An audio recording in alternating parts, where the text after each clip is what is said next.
Assalamualaikum warahmatullahi wabarakatuh. Selamat datang di vlog saya. Selamat berjumpa, selamat bertemu kembali. Mudah-mudahan kawan-kawan semua hari ini sudah ngopi, sudah makan, dan ada meluangkan waktu barang 10 atau 15 menit saja. Untuk apa? Membaca Al-Quran, menonton orang-orang yang membaca Al-Quran, mendengarkan orang membaca Al-Quran. Nah, jadi itu tidak perlu banyak dilakukan setiap hari itu. Cukup 10 atau 15 menit sebelum berangkat bekerja. Jadi kalau di dalam kehidupan kita sehari-hari itu harus ada waktu yang kita pergunakan untuk yang bermanfaat untuk kita, khususnya untuk diri kita dulu. Jangan cerita untuk orang lain dulu, untuk diri kita sendiri dulu. Jadi harus ada manfaat yang kita lakukan di dalam setiap hari. Nah, ini saya mau memberikan contoh kepada kawan-kawan ini. Mungkin ya ini bukan ilmu tinggi ya. Ini saya sekali lagi saya katakan, di dalam video-video saya ini saya tidak membahas tentang ilmu tinggi, tapi ilmu yang saya ajarkan ini ilmu kelas rendah sekali. Kalau ada ilmu dasar, nah ini ilmu paling dasar.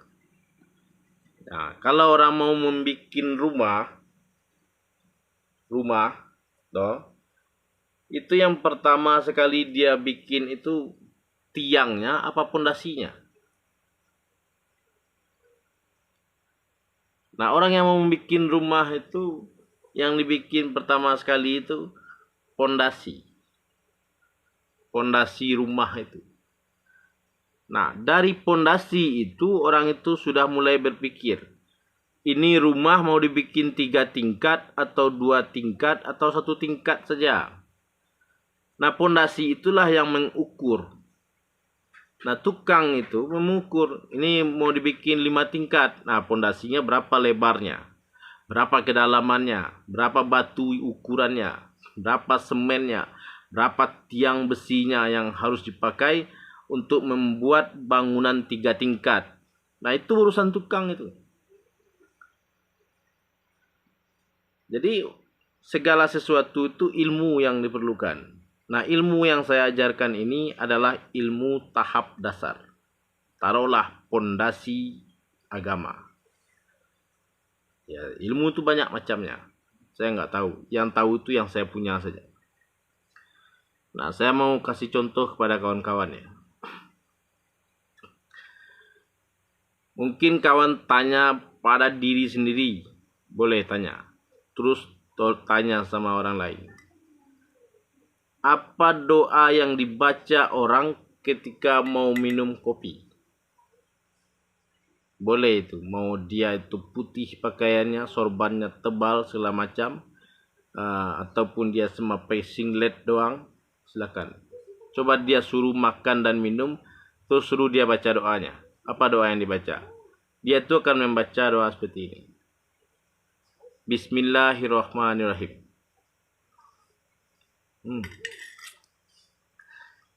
Itu doa yang sering dibaca orang. Nah, saya akan mengajarkan doa yang jarang dibaca orang. Ini ya. A'udzubillahi minasyaitonirrajim. Bismillahirrahmanirrahim. Nah, itu doa yang saya baca. Jadi ketika saya makan, saya minum, saya membaca doa itu. A'udzubillahi minasyaitonirrajim. Bismillahirrahmanirrahim. Baru kemudian saya minum.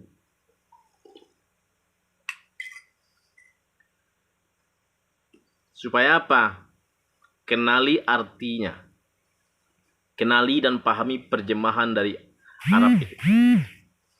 A'udzubillahi minasyaitonirrajim artinya aku berlindung kepada Allah dari godaan setan yang terkutuk. Bismillahirrahmanirrahim artinya dengan nama Allah yang Maha Pengasih dan Maha Penyayang. Kalaulah seseorang itu meminum atau memakan sesuatu tanpa berlindung kepada Allah dari godaan setan yang terkutuk, maka setan itu akan masuk ke dalam mulutnya. Ketika mulutnya itu ternganga, minum, maka setan itu masuk ke dalam tubuh itu. Dan kemudian dia bersarang di dalam dada kita itu. Setan itu di sini, bukan di luar sana. Di sini dia. Tidak ada setan itu membisikkan ke telinga manusia. Setiap kejahatan yang dibisikkan oleh setan itu dibisikkan ke dalam hati manusia. Allazi yuwaswisu fi sudurin nas. Setan itu membisikkan kejahatan itu ke dalam dada manusia. Ya, bukan ke kuping manusia. Kalau setan itu membisikkan ke kuping manusia, masjid itu langsung penuh.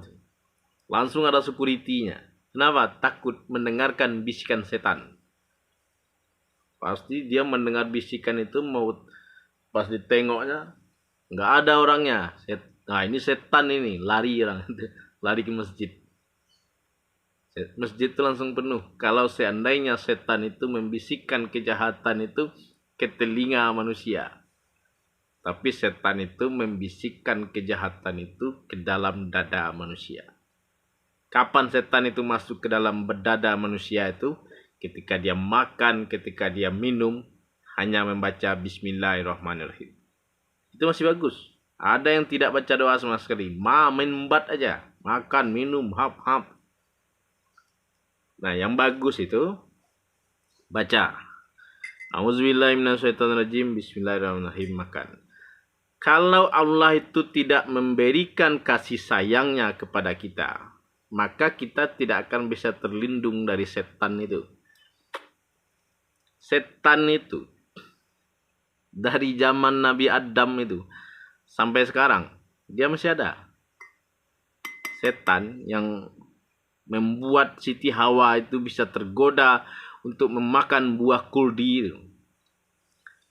Dan kemudian Siti Hawa itu digoda lagi sama setan itu untuk menyuruh Nabi Adam itu untuk memakan buah kuldi itu. Nah, bayangkan saja itu. Setan itu masih hidup sampai sekarang. Nggak ada mati dia. Dia tidak mati dan kemudian terus berkembang biak. Kalau seandainya setan itu ditampakkan wujudnya oleh Allah kepada manusia di atas dunia ini, itu bandingnya semut dengan gajah. Setan itu gajah dan kita ini manusia semut. Diinjak-injak semua sama setan itu. Nah, setan itu pasti besar, nggak mungkin gede, nggak mungkin kecil dia. Tapi dengan kesaktian yang dimiliki oleh setan itu, dia bisa masuk ke dalam tubuh manusia. Dia bisa masuk dan kemudian bisa keluar dari tubuh manusia. Untuk itulah kita membutuhkan pertolongan Allah, kasih sayang Allah. Itulah yang kita baca Bismillahirrahmanirrahim dengan nama Allah yang Maha Pengasih dan Maha Penyayang. Dialah yang bisa memberikan perlindungan kepada kita supaya kita terhindar dari godaan setan, dari bisik-bisikan setan itu. Dan kita harus mengenal kriteria setan itu. Apa saja yang dilakukan oleh setan itu, apa saja hobinya. Nah, jadi untuk mengenal Allah itu kita harus mengenal setan. Mengenal diri, mengenal setan, mengenal Tuhan. Baru nanti kita mengenal Allah itu.